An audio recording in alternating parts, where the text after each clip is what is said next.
Bienvenidos a Langoy 302, después del 301 que viene después del 300. Esta noche somos un grupo reducido.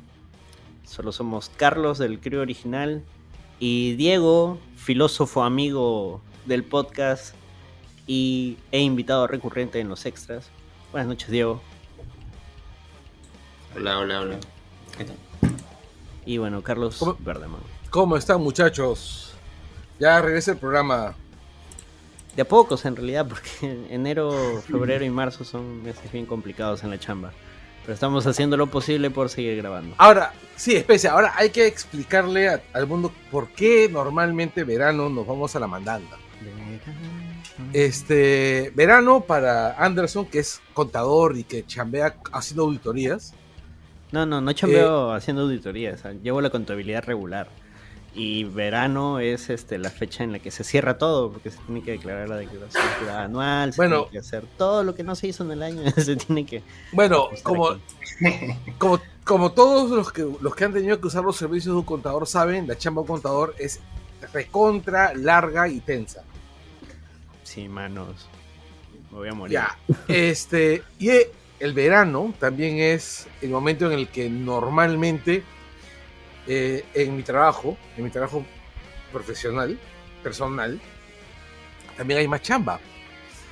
Por motivos muy similares a los de Anderson, pero en otro aspecto de las actividades productivas, ¿no? Y además hace calor y yo detesto incluso vivir cada día del verano, ¿no? Así que son días en los cuales yo prácticamente entro en modo hibernación, como Artudito entre Retorno del Jedi y El Despertar de la Fuerza. Bueno, arrancamos directo con el tema central, ¿no? En los siguientes programas probablemente vayan a estar encontrando ligeros cambios en el formato. Estamos probando nuevas cosas. Pero en esta ocasión nos vamos a centrar única y exclusivamente en lo que pasó luego del intento de golpe de Pedro Castillo, que sí lo llegamos a cubrir. Es más, fue uno de nuestros últimos programas antes de que todo fuera un caos y nosotros tampoco podamos reunirnos y todo. Porque el 17 de diciembre, Dina Boluarte, la vicepresidenta en ese entonces, asume el poder. Entonces, en ese último programa, recapitulando un poco de lo que dijimos ahí, la verdad es que estábamos en una situación incierta, no sabíamos qué iba a hacer Dina. Algunos tal vez teníamos esperanzas de que haga algo mejor de lo que luego vimos que hizo, o mejor dicho, no hizo. Otros simplemente le atinaron y dijeron que no, al final se va a congraciar para quedarse ahí, y que finalmente fue lo que sucedió, ¿no? Y desde entonces, desde ese 7 de diciembre, había una serie de manifestaciones fuera de Lima, dentro de Lima, dentro de diversos sectores productivos. Ha habido harto movimiento, llevan, me parece, más de 60 muertos en tan solo, ¿cuánto? ¿2 meses? ¿3 meses? O sea, todo esto ha sido un caos. De pronto, o sea, pasamos del manejo errático que tuvo Pedro Castillo en el gobierno a un gobierno que se la chupa a los militares y a la policía, y es como que ¿qué está pasando? Es que, y además la cosa es muchísimo más compleja que solamente chupársela a los militares y la policía, ¿no? Porque, por ejemplo, el gobierno de Pedro Castillo fue terriblemente malo, ¿ya? Pero también fue un gobierno terriblemente saboteado, ¿no? O sea, y una buena señal de ese sabotaje es que el dólar no ha subido en estos 2 meses de crisis horrible con Dina, pues el dólar se ha mantenido más o menos, mientras que con Castillo, pues, ¿cómo se llama? El dólar vivía, pues, al borde de los 4 soles permanentemente, subió como la fiebre y todo el día era la prensa hablando de escándalos del gobierno, crisis permanentes, y hoy día no solamente es Dina que le chupa la pinga a los militares, sino que la prensa la prensa de una manera absoluta y totalmente miserable, irresponsable e indolora se la ha pasado chupándosela tanto al Ejecutivo como al Legislativo de una manera miserable, con una carencia de responsabilidad que solamente he visto en el Fujimorismo, ¿no? En los años 90. Me encanta porque el legislativo como que pasa piola en esta... Cuando todo está así tan caótico, el legislativo es como que está chill, ¿no? No, Nadie es que se acuerda el de legislativo, ellos. lo gracioso es que el legislativo no está pasando piola porque buena parte de la crisis se la debemos a ellos. Claro, pero te das cuenta que lo primero que se te viene a la cabeza es el ejecutivo y no, es que me he equivocado, es el Poder Judicial. Que también es un caos, y siempre es un caos, pero en estas situaciones es el último que se te ocurre. Claro, ¿no? Y aparte que el Poder Judicial es aparentemente, bueno, Fiscalía es buena parte de la responsable de esto y de muchos problemas más que vamos a tener después. O sea, recuerda, por ejemplo, todas las pachotadas que está haciendo la fiscal de la Nación, desarticulando todo el proceso de investigación a los cuellos blancos. Porque si todos nosotros recordamos, todo el proceso de Cuellos Blancos fue uno de los pocos momentos en los cuales se pudo hablar de limpiar el Poder Judicial. Bueno, todo esto, esta jueza que todo el mundo decía que era esta fiscal a la que todo el mundo le reventaba cohetes porque estaba enfrentándose a Castillo, bueno, ella está desarticulando toda la labor que se estaba haciendo en Cuellos Blancos. Bueno, Diego, ¿algún comentario así de la situación en general? Bueno, mientras que Diego resucita, hay dos cosas que... perdón, estaba hablando muteado. Apagado, ¿eh? Sí. Ya no sé en qué minuto tengo que arreglar eso. Dale. No, o sea, decía que obviamente es una situación terrible y también es algo que no ha venido, o sea, al menos eso es como yo lo he venido conversando con algunas personas y creo que todo el mundo casi está de acuerdo al menos en eso, que es que no es algo que haya ocurrido de la noche a la mañana, o sea, creo que es algo que se ha venido cocinando de alguna forma durante lo que, digamos, creo que todos también estamos de acuerdo, fue un gobierno bastante mediocre, malo, el de Castillo. Y creo que por ahí iban dándose como que pequeñas señales de, oye, en algún momento si Castillo cae, que parecía que no iba a caer porque no alcanzaban los votos, etc., es probable que vaya a ocurrir esto. La idea era que no iba a ser con Boluarte, porque se suponía que Boluarte caía, pues, ¿no? Con Castillo, sino que iba a ser con Williams, probablemente, Mari Carpinalba. Yo creo que el principal carácter en inicio de sorpresa, para mí al menos, o al menos teniendo en cuenta esos análisis, era que creo que nadie se esperaba que Boluarte fuera la cara de todo el movimiento que se ha formado, ¿no? O sea, ¿se esperaba que esto ocurriera? Yo creo que sí, de alguna forma todos lo intuíamos que podía pasar. Lo que yo no creo era, uno, con por qué se dio, es decir, por lo de Castillo y su intento de golpe, y quién es la persona que da la cara, ¿no? Que es Boluarte. O sea, yo creo que eso fue probablemente lo más raro y que sobre todo que siga manteniéndose, me parece a mí, con esta suerte de... No es conchudez ya a este punto, sino es como con esta suerte de farsa de... como si ella fuera todavía... O sea, como si no asumiera su rol de verdad para de cara al público, ¿no? O sea, como una suerte de persona que está forzada a estar ahí, porque si no viene el Congreso y obviamente pues ella está ahí entre dos fuentes, entre los violentistas y el Congreso, algo así, ¿no? Que creo que es un discurso bastante pendejo cuando hay muertos de por medio, ¿no? Asesinados en realidad. Claro, es lavarse las manos.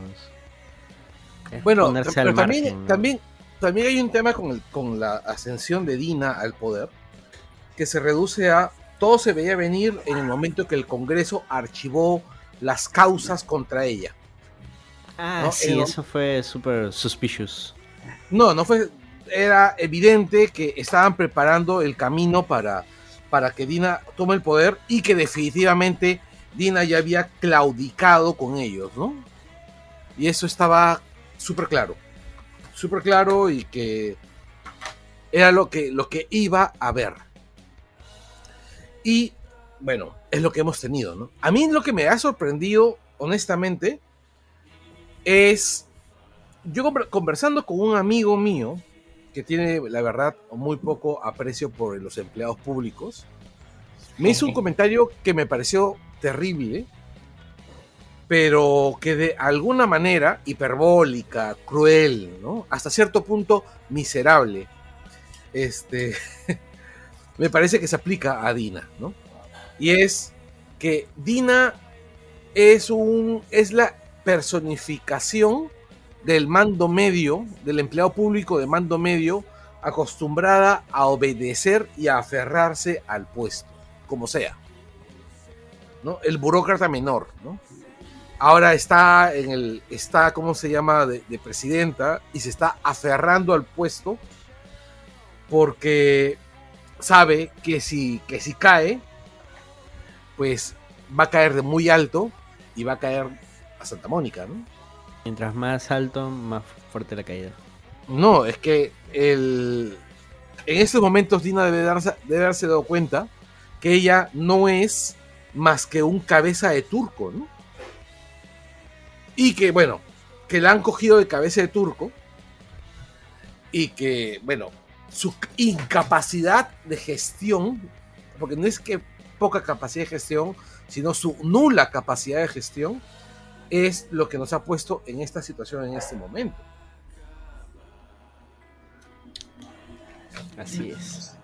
Bueno, habíamos anotado acá que íbamos a arrancar con cuáles son las demandas de las diferentes protestas que haya habido. Y luego vamos a poder ir comentando sobre las protestas, sobre los hechos acaecidos, así en rasgos generales también, ¿no? Sí. Así que bueno, quien tenga la mano. En resumen, cuando cae Castillo, y es una cosa muy graciosa porque no sé si ustedes recuerdan, cuando cada vez que amenazaban a Castillo, salía Cerrón a decir: si sacan a Castillo, se moverá la gente de todas las regiones a pedir porque retorne, a defenderlo. Y la gente se ha movido, ¿no?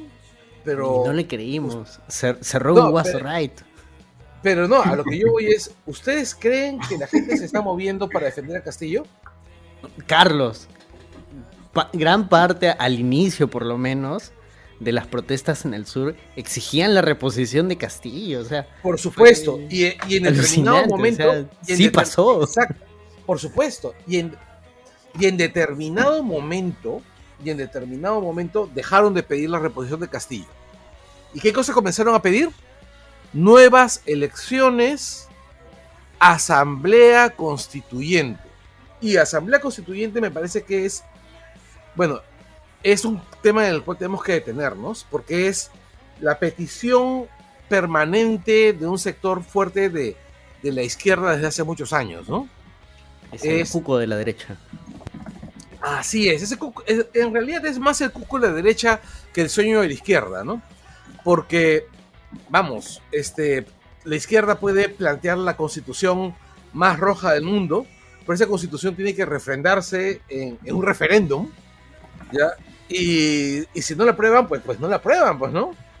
Claro, para que la gente entienda, el proceso de una asamblea constituyente no quiere decir que van a venir todos los que son de izquierda a decir: yo quiero que esta sea la nueva constitución, se aprueba, cambiamos la anterior, listo. No, en realidad es un proceso un tanto más complicado.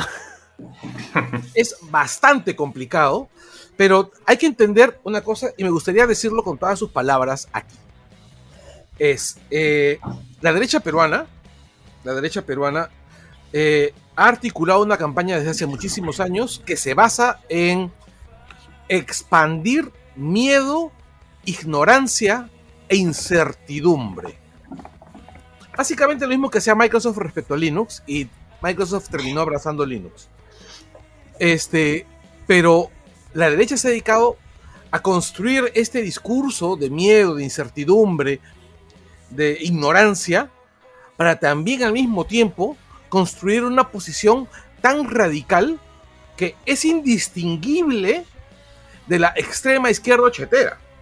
O sea, ¿en qué te diferencias, pues, de cómo se llama, de vanguardia revolucionaria, digamos, el extremismo de vanguardia revolucionaria del extremismo, por ejemplo, del imbécil de Cabero? No se diferencia en absolutamente nada más que en la posición política. Pero Pero en ese lo no demás, es extremismo, ese es extrema estupidez. O sea, eso ya no, y la no y tiene nombre. vanguardia revolucionaria, discúlpame, pero los discursos extremos de la derecha y la izquierda en el Perú siempre han sido bastante estúpidos. Así, a grandes rasgos, ¿cómo funciona el proceso de una asamblea constituyente? Bueno, tienes que establecer cuántos miembros va a tener la asamblea. ¿Ya? Digamos que sean 120. Tienes que establecer una cifra repartidora para que cada región esté representada. Y hay un tema. En el Congreso peruano, las regiones no están representadas de manera apropiada. O sea, no lo están. Por eso el Congreso peruano es básicamente Lima. ¿No? Es básicamente Lima. Y es por eso también que el resto del país no se siente representado. Bueno, una vez que Antes de eso no se hace un referéndum de si la gente quiere la asamblea sí o no. No, pues si se convoca a través del Congreso. El Congreso puede en dos legislaturas puede convocar la asamblea constituyente. Ya.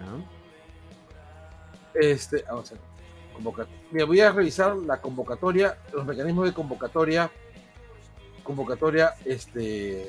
Constituyente. Sí. Aunque A ver, igual, por ejemplo, el camino que menciona Carlos es el camino más...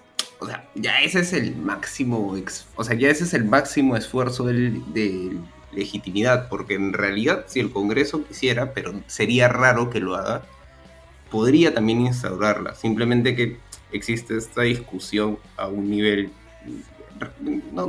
No sé si es legal, pero tiene sentido de por qué el Congreso renunciaría a su deber de legislar la Constitución. O sea, este Congreso y ningún Congreso en general, como cualquiera, digamos, es bien raro que seas tu poder. Por ejemplo, de poder modificar, alterar la Constitución de acuerdo a lo que en teoría te parezca que es mejor para la sociedad, ¿no? Entonces, por ejemplo, el Congreso podría hacerlo sin necesidad de refrendarlo por un referéndum. Claro, pero también el tema que asusta a la gente del Congreso, ¿ya? La gente que le asusta es el hecho de la composición de la Asamblea Constituyente según Constitución. Porque los asambleístas deben ser 130, ¿ya? Tiene que haber un 40% de representantes de partidos políticos, ¿ya?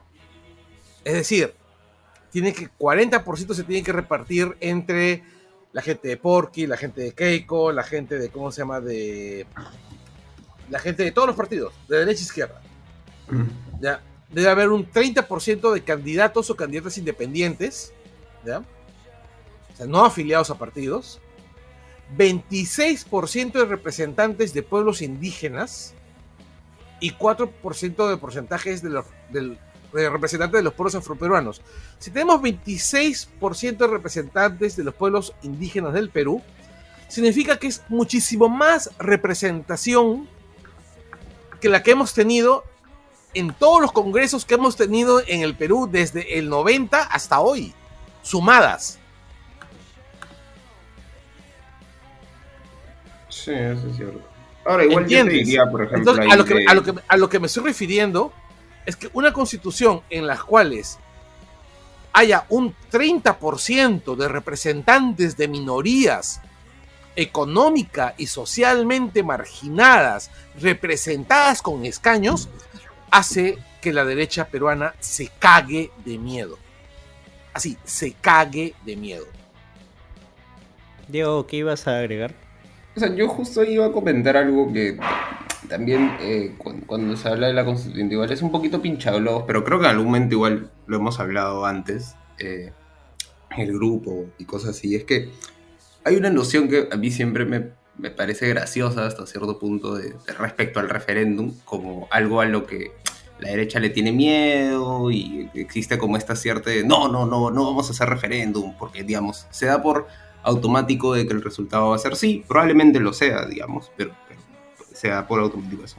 Pero es como ya casi una renuncia de la, digamos, de la lucha política, si quieres. O sea, es como una suerte, si se logra el referéndum, la izquierda ya de por sí va a ganar. Cuando, por ejemplo, y en algún momento eso era lo que me refería que hemos hablado, o sea, es muy probable que si, por ejemplo, la constituyente se diera ahorita, muy probablemente muchos de los impresentables que están en este Congreso o en alguno de los anteriores entraría la constituyente.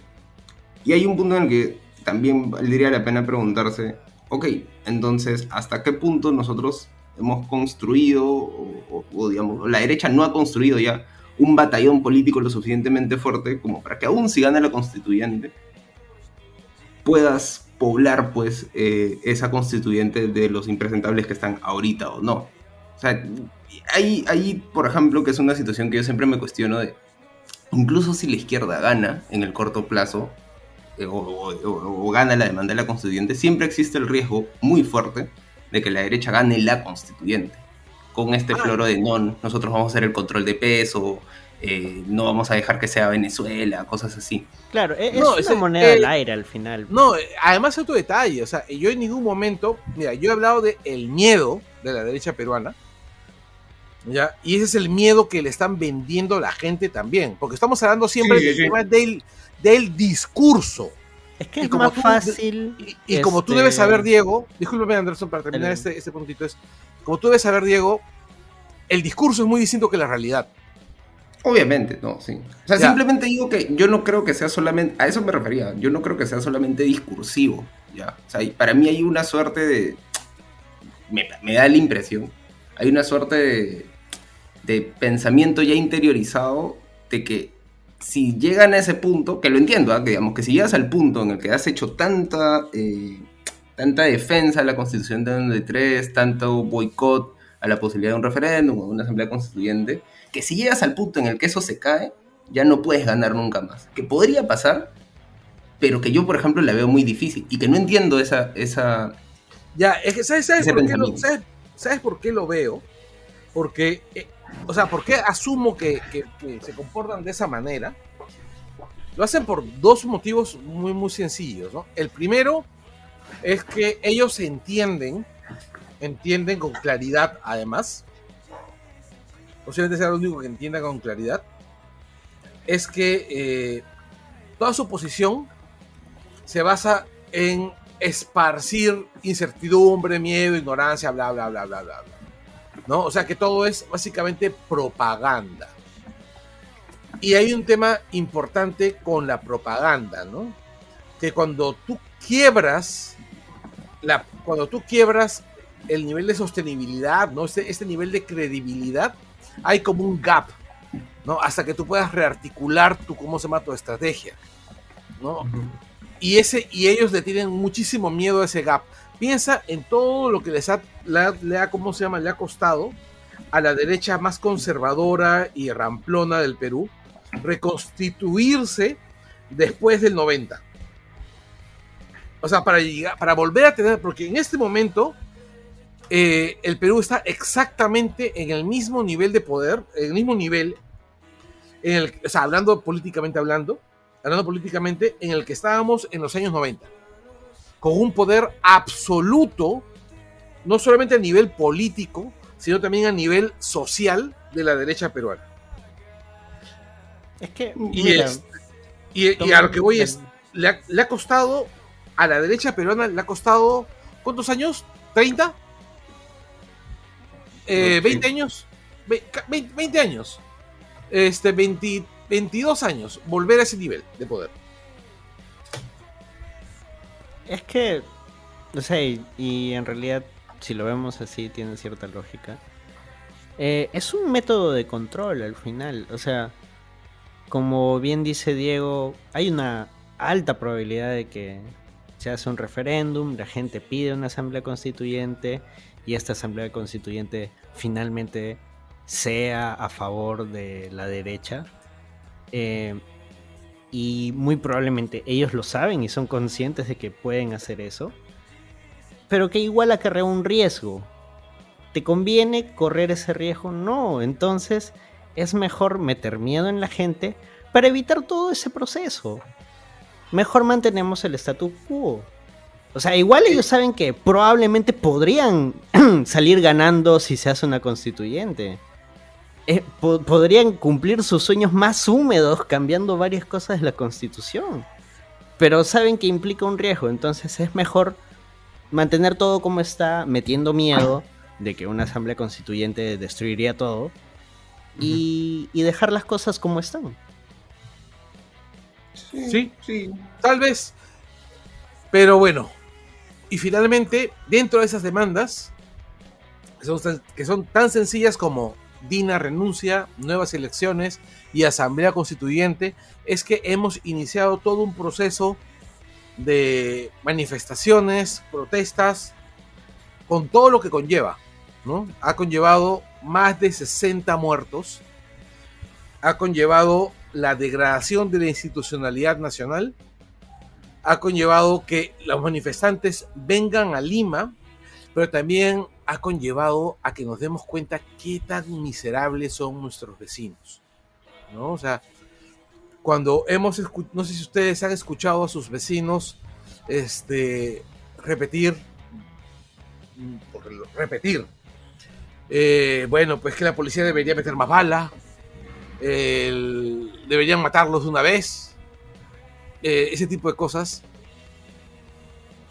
Yo lo he venido escuchando de un montón de gente que conozco, a gente a la que yo he saludado todas las mañanas, gente cuyos perros jugaban con mi perro. Y bueno, me siento asqueado.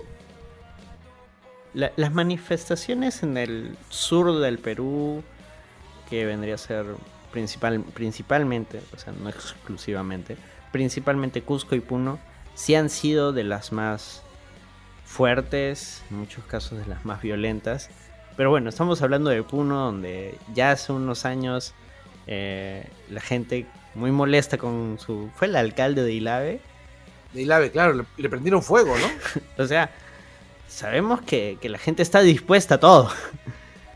Y sí, o sea, siempre cabe la probabilidad de que lo que inicie como una protesta y manifestación justa escale a niveles donde ya la gente, incluso a sus propios vecinos, les amenaza y todo, que sí sucede, ¿no? O sea, no se justifica, pero sabemos hasta dónde puede escalar todo esto. Y el tema de la reacción de la policía desde un inicio ha sido desproporcionada, ¿no? Porque no es que desde el inicio de las manifestaciones la gente salió a quemar todo, ¿no? Todo es gradual. O sea, claro, hay enfrentamiento con piedras y palos, pero ante piedras y palos no puedes utilizar balas. Que fue una de las primeras cosas que... O sea, los primeros muertos han sido por disparos de perdigones al cuerpo en el sur del Perú. Que la presidenta Boluarte dijo que eran en realidad de los propios manifestantes, que eran balas artesanales de tipo Dum Dum. Pucha, no, de un arma artesanal llamada Dum Dum. Y la verdad, ahí te juro que hasta siento un poco de lástima, porque me da la impresión de que le han dicho cualquier cosa, y la estúpida se lo ha creído. No sé si se lo haya creído o simplemente es el discurso, ¿no? Porque un montón de gente lo cree. Lo que pasa es la misma gente que se... No, lo que pasa, estimados, es que Dum Dum es un hombre extremadamente conocido de balas para cacería de, ¿cómo se llama? De alto calibre. Y eso es la bala que se parte en varias partes. Exactamente. Es una bala expansiva.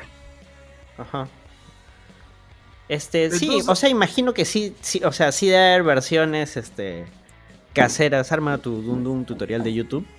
Pero no, o sea, no era el caso, era cualquier cosa lo que estaba diciendo. O sea, aparte, ¿sabes ahí sobre ese punto antes de avanzar? Porque estamos hablando en realidad del inicio de eso. O sea, también hay ahí algo que a mí me parece que sí es necesario aclarar que es que desde el primer momento que se dieron las protestas, existió una noción de que todo estaba más organizado de lo que realmente estaba. O sea, yo me acuerdo que había un discurso eh, oficial, porque venía del Ejecutivo, digamos, de que las protestas estaban conectadas entre departamentos, de que había una especie de complot entre los prefectos, porque de hecho cambiaron a los prefectos a nivel nacional, y que, por ejemplo, lo que pasaba en Cusco, yo me acuerdo claramente eso, de que salió, me parece, en el mensaje, un mensaje de la Nación Otárola a decir que cuando atacaron el aeropuerto, creo que en Cusco, también lo habían atacado en Arequipa, y también lo habían atacado aquí, que todo se había hecho de forma articulada.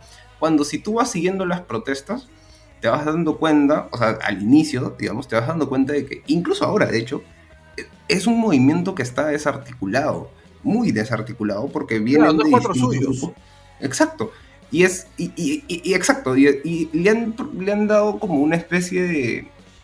Han creado un enemigo que no existe porque ni siquiera es que tú al ver, creo que los tres creo que hemos ido a marchar, o sea, si tú vas, es una marcha muy, muy desorganizada en la que por momentos tú te das cuenta que no sabes si van por aquí o si no sabes si van por allá. Cuando tú ves lo que pasa en provincias también te das cuenta que van grupos pequeños, muy pequeños, cuando una protesta normalmente trata de jamás quedarte en esos puntos. Entonces hay un punto en el que tú también te tienes que poner a pensar, es imposible que si el enemigo que tú dices que está ahí, que digamos es el terrorismo, porque eso es lo que el discurso me parece del gobierno, grupos violentistas, aunque lo que quieren decir son grupos terroristas, eh, o sea, para mí es increíble en el término que no lo puedo creer, que ese sea el caso. O sea, es inviable la teoría del gobierno solamente desde ese punto, y se ha dado desde el inicio, y es algo que no ha cambiado allá un mes, o sea, más de un mes en realidad de que vienen ocurriendo las protestas. O sea, te das cuenta automáticamente, o sea, es solo pisar la calle. O sea, la policía está más organizada que cualquier protesta. Es la narrativa que tienen que mantener. Alguna vez leí, si alguno está más enterado que yo, me corrige, pero es que parte de las políticas que, por así decirlo, caracterizan a la ultraderecha es el implantar en el grupo de control, en este caso en el país, la idea del enemigo común. Entonces, Bueno, no solo de la ultraderecha, ¿no? Sino cualquier tipo de pensamiento hegemónico, ¿no? De gobierno dictatorial. Sí, claro, sí, sí. en este caso el enemigo común es el terrorismo. Por más de que, o sea, sí, de repente por ahí están marchando uno o dos que fueron Sendero, o que son hijos de alguno de Sendero, o X que fueron amigos del vecino. No importa, o sea, al final ellos no son nada relevantes ante la cantidad de manifestaciones. O sea, no están controlando realmente nada, pero hay que mantener esa idea, ese planteamiento en la cabeza de la gente, para que la gente misma, el resto de las personas, digan, no, pero están haciendo bien, están deteniendo a los terroristas. Y así poder mantener el status quo, o sea, que nada se mueva. Los manifestantes, no, un grupo de violentistas terroristas, pero ya los estamos controlando. No, pero Y listo, acá no pasa nada. a mí me parece que una buena manera de verlo es checa cualquier cobertura de la prensa peruana respecto a la prensa, a las protestas. Nunca dicen manifestantes, dicen vándalos, dicen terroristas, dicen violentistas, y figura eso en las chuletas de cada una de las noticias, figura eso en el discurso oficial, en lo que dice cada uno de los presentadores en televisión. Están redefiniendo, o sea, están catalogando a personas que están ejerciendo su derecho a la protesta con o sin violencia, ¿ya? Pero como si fuesen solamente vándalos. O sea, son personas que están recurriendo a actitudes violentas porque saben que la policía ya ha matado una gran cantidad de gente. Si No, tú y sabes aparte, que la policía te va a agarrar a balazos, que te va a agarrar a balazos aunque estés en el piso ayudando a otro, que te van a disparar a boca de jarro, no te vas a comportar de la mejor manera, ¿no? No, sí, sí. Bueno, por ejemplo, aparte algo que yo cada vez que, de hecho, he tratado de no seguir, digamos, la televisión en esto. Por ejemplo, yo algo que me acuerdo, y todavía lo tengo acá, de hecho, en la cabeza, es que yo la protesta más violenta que he visto contra la policía, en Lima en específico, y por televisión y todo, yo me acuerdo que la vi, ¿qué será? 2, 3 días, el segundo o tercer día de lo de Merino. Me acuerdo que fue cerca a Plaza Martín, donde yo me acuerdo que yo en algún momento, tipo, habían un grupo fuerte y habían dejado 3, 4 policías ahí. Y yo me acuerdo que me parece que era Pamela Bertis por ahí en ATV en la noche. Y ha sido lo más cerca que he visto a alguien tratar de defender algo que frente a cámaras tú no podías terminar de entender, que era que la policía estaba prácticamente como acorralados frente a los protestantes y los estaban tirando palos, me acuerdo todo. Ellos estaban gaseando, obviamente, la policía tampoco se queda quieta. Y yo me acuerdo que Pablo Verde está diciendo, no, es que están ejerciendo su derecho a la protesta, porque Merino es un presidente inconstitucional. Y había un ejercicio casi de, no es empatía estrictamente, pero había un ejercicio de, ok, como te das cuenta que esto es, como el gobierno de Merino es ilegítimo, ya entonces no podemos ejercer el discurso de la institucionalidad que nosotros podríamos ejercer, que deberíamos o que probablemente los dueños de los canales podían ejercer. O sea, yo creo que, por ejemplo, ahora, y creo que en eso en parte ha ayudado Castillo, la prensa empezó a asumir una posición de defensa, defensa, defensa, defensa, defensa, que cuando entra Dina y ven que la gente se les va y ya se les está yendo contra ellos, hay un punto en el que ellos dicen, ok, entonces yo me voy a poner con la gente que me quiere matar, digamos, o sea, matar en el sentido de que desprecian probablemente todos los canales, o la gran mayoría de canales, o me voy a quedar con el ejecutivo que me necesita y que cualquier cosa o cualquier favor que yo le pueda hacer, en algún momento me lo voy a cobrar. Entonces, claro, ahí la decisión es clara, pero por ejemplo, si existe una cuestión de ceguera que yo nunca he visto en una prosa, o sea, siempre he visto esas cuestiones de sí, hay vándalos, etcétera, pero nunca he visto a la prensa tan ciegamente asumir un rol de defensa institucional, digamos, ¿no? Porque en realidad lo que están defendiendo es institucionalmente el Ejecutivo, están defendiendo el gobierno. Tan servil. Bueno, Sí, o sea, yo, digo. yo sí lo he visto. Claro, en los 90. En los 90. Ah, bueno, claro, obviamente digo que no lo he visto, pues, porque yo he nacido post, ¿no? Los 90 están de vuelta. Radical. No, es que estamos de nuevo en los 90. Estamos de nuevo en los 90. Se nos viene, o sea, y es algo que me parece importante que todos nosotros entendamos. Por lo que estamos discutiendo ahorita, o sea, la discusión que hay en este momento no es por Dina o no es por Castillo, es por el futuro de la democracia en el Perú. O sea, yo no creo, honestamente, que de ganar, de que si este Congreso logra salvarse el cuello, que es su idea principal, yo no creo que las cosas mejoren. O sea, yo no creo que los siguientes años sean más calmos que esto, ¿no? Va a haber mucha más represión, va a haber más intentos de establecer un discurso único.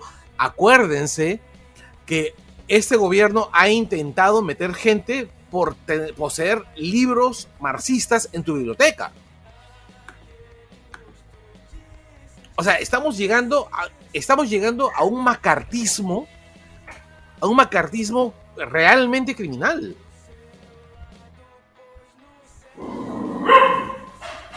Sí, o sea, y aparte es algo que se ha venido, o sea, no, esto es algo que se ha venido un poco como que cocinando, en teoría, en el penúltimo congreso, claro, el congreso de 2016, o sea, un poco que ya ahí empezaron como que pequeñas señales, pero como era el fujimorismo, todo el mundo dijo, no, sí, que el fujimorismo, etcétera, ¿no?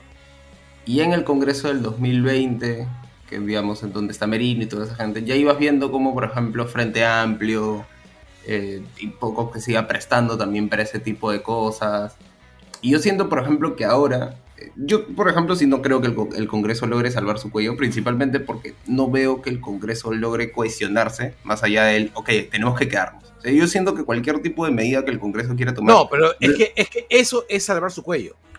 O sea, Ah, claro. eso, No, ya, yo pensé que te referías a salvar su cuello a nivel, ok, vamos a adelantar las elecciones porque, tipo, si no van a venir a joder, algo así. O sea, yo creo que incluso no. existe esa noción, ¿ah?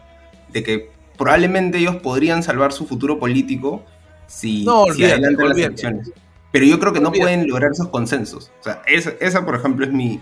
O sea, cuando hemos llegado al mi- punto en el que los fujimoristas están buscando la salida más institucional, es que estamos cagados como país, pues.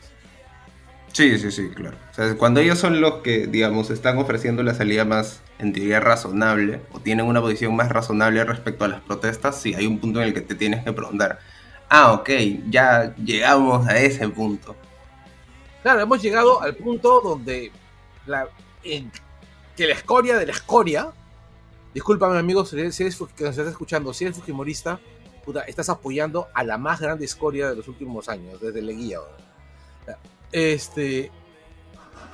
Si la escoria de la escoria está siendo más razonable, imagínate qué es lo que tenemos ahorita en el Congreso. Sí. Ahora. O sea, lo fregado de esa situación igual es, o sea, que a mí sí me da la impresión que el Congreso en específico es algo que, o sea, que es, ni siquiera es una bomba de tiempo. A mí me parece que es como ahorita, tal cual está conformado, por las personas que está conformada, por las fuerzas y, digamos, y la imposibilidad de consensos que noto dentro del Congreso mismo. O sea, me parece que es como algo que está infectado casi, o sea, yo lo siento como un Chernobyl o como una cosa radiactiva que no importa qué quiera hacer, no lo va a poder hacer bien. O sea, yo hasta ahora sigo pensando de que, y lo sostenía incluso cuando estaban votando en la vacancia, de que el Congreso era capaz de echar a perder, por ejemplo, incluso eso. Y podrían haberlo hecho tranquilamente.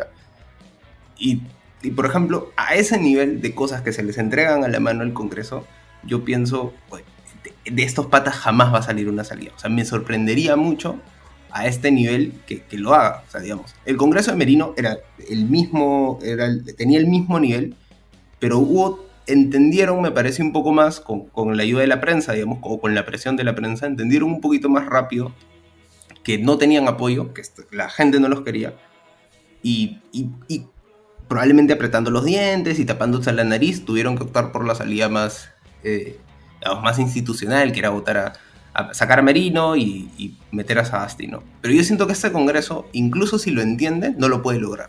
O sea, incluso si dice, oye, sí, ¿sabes qué? Dina se tiene que ir. Si Dina se va, podemos salvar el cuello, no hacemos elecciones generales y ya pues seguimos. No lo pueden. O sea, y sí siento que dentro del Congreso sí existe esa noción de fuerzas, probablemente. Quizás de congresistas individuales que puedan ser una mayoría, pero al igual que la vacancia es algo que no puedes llegar. Y si ya ese punto en el que no puedes lograr el más mínimo acuerdo entre fuerzas, ya pues, o sea, es un Congreso inútil, claramente. Y para mí es eso, o sea, es un Congreso inútil. Solo sirven para joderte más. O sea, solo sirven para patearte las elecciones generales, para modificar la Constitución por aquí, para blindar a Otárola por acá. Y ya, para mí eso es pues increíble porque el Congreso no es ni siquiera funcional al legislativo, o sea, no es funcional para nadie en este escenario. No, definitivamente. Yo creo que Definitivamente. volvemos un poco al inicio del asunto, que era lo de las manifestaciones y cómo estas llegan a Lima, para ya luego poder rajar de las instituciones. Bueno, sí. ¿Por qué llegan a Lima? O sea, No, o sea, yo lo veo desde el punto de vista más sencillo. Las instituciones, las protestas llegan a Lima porque los manifestantes se dieron cuenta que sus muertes, que las muertes, que los asesinados por la policía en el interior del país no tienen ninguna repercusión en prensa, ni ningún apoyo de parte de la gente, como si lo tuvieron Inti Bryan, ¿no? O sea, básicamente llegaron a la conclusión de que no todos los muertos son iguales, no todos los muertos valen igual, y que, así como cuando dicen, ¿no? Si un árbol se cae en la mitad del bosque y nadie lo oye, realmente se ha caído. Bueno, si matan a un peruano en el interior del país y la gente en Lima no lo sabe, no lo conoce, no lo ha visto, pues simplemente ese muerto no importa, ¿no? Y yo creo que la gente que estaba en esas marchas se dio cuenta de eso, ¿no? De la enorme falta de empatía de la ciudad de Lima respecto al resto del Perú. Y dijeron, la única manera es llevar la marcha allá y que si nos matan, que nos maten en su cara. ¿Sabes aparte cuál creo que es ahí el tema? Que existía esta noción, yo siempre le he pensado, de que si un muerto no tiene nombre, para mí es, o sea, si tú a un muerto no le puedes poner ni nombre ni rostro, es muy difícil que puedas empatizar. Es lo que acabo de decir. O sea, ajá. Y yo creo que allí, por ejemplo, antes que las redes sociales, normalmente quienes cumplen esa función es la prensa. Es decir, es la prensa normalmente la que te dice, ok, es esta persona, hemos averiguado sus datos, ta. En gran parte, las redes ayudaron, por ejemplo, cuando pasó lo del 14 de noviembre, pero en realidad quienes más ayudaron a divulgarlo, no porque lleguen a más gente, sino por el poder que ejerce esa comunicación, era la prensa. O sea, la prensa fue lo que dijo, oye, han muerto 2 peruanos, ha muerto Inti Braille, y colocaron esos nombres en la discusión nacional. Cambio acá, al tú retirar la prensa de, digamos, de ese ejercicio, de esa movida, de esa jugada, digamos, política, comunicacional, ya automáticamente no puedes, pues, no puedes combatir. O sea, porque, por ejemplo, es muy difícil, y pasó, me parece, mucho al inicio, desde Lima enterarte, oye, ok, había un muerto, porque empezaron así los datos, ¿no? Empezaron, acaba de morir alguien en Puno, ya, ¿y cómo se llama? ¿Y quién es? ¿Y en qué situación murió? ¿Cómo murió? ¿Cuándo murió? Incluso el médico, por ejemplo, que creo que fue el que más cerca hubo de, así automáticamente tú sabías que había salido fuera de turno, había ido a ayudar a las protestas. El médico no tuvo nombre hasta, me parece que, no sé, horas después. Y eso claro, es... y un detalle importante, ¿no? El discurso de esas muertes también es importante, ¿no? El cómo. Sí. Porque mientras que esas muertes estaban en provincia, en el interior del país, y la prensa ocultaba toda la información, porque no es que la prensa no lo estuviese reportando, es la prensa lo estaba ocultando. El gran enemigo, uno de los grandes enemigos del Perú en esas circunstancias, y la palabra es esa, enemigo, ha sido la prensa peruana, ¿no? Y es uno de los grandes motivos por los cuales cuando los manifestantes cuando las protestas comenzaron a hacerse más violentas, uno de los objetivos fueron los canales de televisión, ¿no? Sí. Bueno, una vez que la prensa comienza a ocultar la información de cómo ocurrió, empezaron a vender la imagen de que habían sido asesinados atacando a la gente, a la policía, cuando, por ejemplo, el médico fue asesinado por la policía, porque la palabra, y por favor usen la palabra que corresponde, asesinados por la policía, mientras que él daba asistencia a una persona herida. Sí, o sea, aparte, por ejemplo, en esa situación, incluso, o sea, y lo admito creo que como un error mío, o sea, incluso ahorita, yo, por ejemplo, todavía no recuerdo el nombre del médico. O sea, me da pena, de hecho, y hasta cólera un poco no saberlo. Pero, digamos, voy a tratar de no googlearlo, de hecho, porque, digamos, me parece que eso explica también lo que estábamos comentando.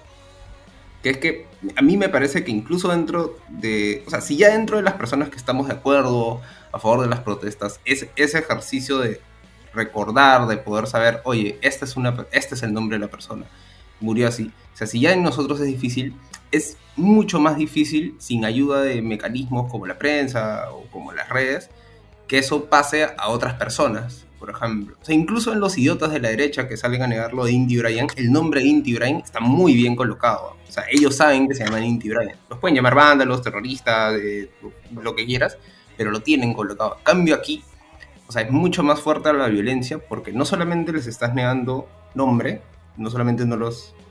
Ahora sí. Ahora sí. No solamente les estás negando nombre, no solamente les estás negando voz, sino que ya incluso, o sea, ninguno de ellos se importa como tal. O sea, todos ellos, como dijo Carlos, o sea, todos ellos, o sea, sin ningún tipo de diferenciación, todos ellos han muerto por una sola cosa, ¿no? Atacando, en ataques violentos a la policía. y no existe distinción alguna, ¿no? Incluso cuando tú puedes tener videos, puedas tener testimonios de personas que han estado ahí, que te han dicho, oye, no, esta persona no. No, no, no, no. O sea, el discurso oficial ha sido que hay vándalos. Y el discurso oficial ha sido que ellos han muerto atacando, digamos, el aeropuerto, o que han muerto atacando a la policía. O sea, por eso los han matado, porque era, no sé, pues defensa propia, ¿no? Ya, y por cierto, existe la evidencia actualmente de que los que asesinaron supuestamente atacando el aeropuerto, pues no los asesinaron atacando el aeropuerto, ¿no? Claro, sí, que es lo que sacó IDL ayer, me parece. Así es. Entonces, la gran pregunta es, vienen a Lima, ya, estamos viendo cómo ocurren las cosas y hasta cuándo lo vamos a permitir. Es que, o sea, como bien han mencionado ustedes, la función de la prensa en realidad tiene un peso bastante fuerte. O sea, en Lima ya ha habido un muerto, un asesinado por acción de la policía, que es el señor Víctor Santiesteban Yaxavilca, que es a quien le cae un disparo de lacrimógena en la cabeza, y que está en los videos, y que inicialmente, pese a las pruebas, toda la prensa tenía como que el mismo guión de negar el asunto, o al menos decir que se esclarezca la situación, cuando en realidad, o sea, era bastante evidente, hasta que obvio ya la cosa era indefendible e insostenible, pero aún así, o sea, la prensa, el gobierno, el ejecutivo o el legislativo es como que no, pero es que eso fue en respuesta a los vándalos, este señor no ha muerto por tal, o sea, hay un empecinamiento en seguir negando la realidad, y que hasta cierto punto les funciona porque tienen todas las herramientas para que funcionen. Pero recordemos una cosa. ¿Recuerdan cuando el fujimorismo quemó un edificio con gente dentro para echarle la culpa a los manifestantes? Ya. Bueno, todo lo que estamos viviendo es una evolución de esa estrategia, ¿no? Quemar un edificio en el centro con una bomba lacrimógena, supuestamente. Quemar un edificio en el centro por parte de la policía. Matar gente. Echarle la culpa a la misma gente que se está manifestando. Es básicamente la misma estrategia. De tener gente indefensa que se refugiaba en San Marcos, que no tenían armas, no tenían nada. Mira, pedir, ¿cómo se llama? Varios meses de prisión preventiva a una persona con 2.000 soles para repartir en ollas comunes a los manifestantes que vienen de provincia. Como financiamiento de la violencia, y no detener a todos los financistas ilegales de, ¿cómo se llama?, de partidos políticos, financistas ilegales, ¿no? Muchas veces probados, o no detener a los que estuvieron financiando estas marchas por la vacancia, que fueron igual de ilegales, ¿no? Sí, yo no sé, yo no, digamos, sospecho que son ilegales, pero en todo caso sé que son igual o más sospechosas de lo que acá existe como sospecha, porque de nuevo acá es, o sea, por ejemplo, lo de esos 36 meses de prisión preventiva, o sea, para mí es, pucha, es increíble, porque tú ves el cuaderno de la señora, ves los cálculos y, o sea, y no es como que, o sea, yo siento que lo que ellos esperaban que uno leyera con ese cuaderno, pues, es que dijera ahí 90 soles para la importación de balas artesanales a, no sé, a Venezuela, 150 soles para pagarle al vándalo que va a quemar el carro aquí. Cuando no es, o sea, en ninguna de las líneas es lo que ocurre ahí. O sea, es 90 soles a, no sé, al compañero X porque, digamos, ha reportado una herida de perdigón en la rodilla. 150 soles y así. Y eso es, o sea, digamos, eso que yo sepa, hasta donde sé, digamos, en una democracia eso no es delito. O sea, eso no lo es. Pero es que claro, para esto me parece que has llegado a un punto importante, ¿no? Perú no es una democracia. Y Perú no es una democracia desde 2016. ¿no? O sea, en el momento en el que PPK le gana las elecciones a Keiko Fujimori y Keiko decide negar la derrota, Perú dejó de ser una democracia para convertirse en lo que es ahorita, ¿no? Una chacra de el histérico de turno. Sí, sí. O sea, siempre he pensado que esas discusiones de si es una democracia o no, porque, digamos, creo que ahora ya no existe tanta resistencia en torno a eso, pero creo que todos lo hemos visto de que al inicio, y estamos hablando de que hubo gente que lo dijo al inicio, yo, por ejemplo, tengo que admitir que yo no fui tan rápido en admitirlo, dije, no, esto es, digamos, es parte de... Hubo gente que lo decía al inicio y había muchas personas que saltaban y te decían, no, no, a ver, como que no, no, que ya empezaron, que como que no es una democracia, se ha seguido la constitución, etcétera. Pero yo creo que lo base, lo claro es que tú vas siguiendo cómo ha ido progresando toda la situación y, y en todo caso puedes discutir a un nivel muy académico si no es una dictadura, pero lo que todos creo que podríamos estar de acuerdo ahorita es que no es una democracia. O sea, si es una dictadura o no, ya, ok, bueno, de ahí ya es una discusión a mí me parece académica, porque ahí no es autoritarismo competitivo, no es ta, ta, ta, ta, ta. Ya, lo que creo que a este punto queda claro. Por ¿Sabes lo que cualquier pasa? fuente, Lo que no ocurre, pueden- lo que ocurre es que si hablamos desde el momento que ya no es una democracia, desde el momento que ya estamos hablando de que nuestro gobierno no es democrático, que tú digas que es autoritarismo competitivo, que tú digas que sea una dictadura, que tú digas que sea gobierno cívico-militar, es la misma mierda. Es como que tú me digas, ¿es un collie? ¿Es un pastor alemán? ¿O es un Sharpei? Son perros. Sí, pero Ahorita, digamos, pero estamos o de sea, acuerdo no, en que es una discusión que existe. ¿Ah? O sea, no, digamos, está bien, ¿es pero inútil? Yo creo que sí. es una Digamos. discusión, no, ni siquiera es inútil, es estúpida. Porque la situación no ha terminado. Ahorita estamos en la mitad del problema. Y discutir Sí. exactamente cuál es el problema, váyanse a la reconcha de su madre. Cuando Sí, aparte después, es que es un poquito cuando todo esté insensible. resuelto, cuando todo Es esté bastante resuelto, que se discuta, lo que le dé la gana. Todas las autopsias posibles. Pero el muerto, o sea, el país no se terminó de morir. Sí, Después que se termine de morir, hazle la autopsia y dime, ¿fue gobierno competitivo, ¿cómo se llama? Cívico-militar, ¿cómo se llama? Autoritario competitivo, lo que te dé la gana. Pero esa discusión ahorita, o sea, en serio, esa discusión ahorita es más, incluso alentar esa discusión ahorita me parece hasta inmoral. Sí, es bastante improductiva además porque se supone que el punto de... Yo creo que algo en lo que debería estarse de acuerdo es que necesitas buscarle una salida a esto.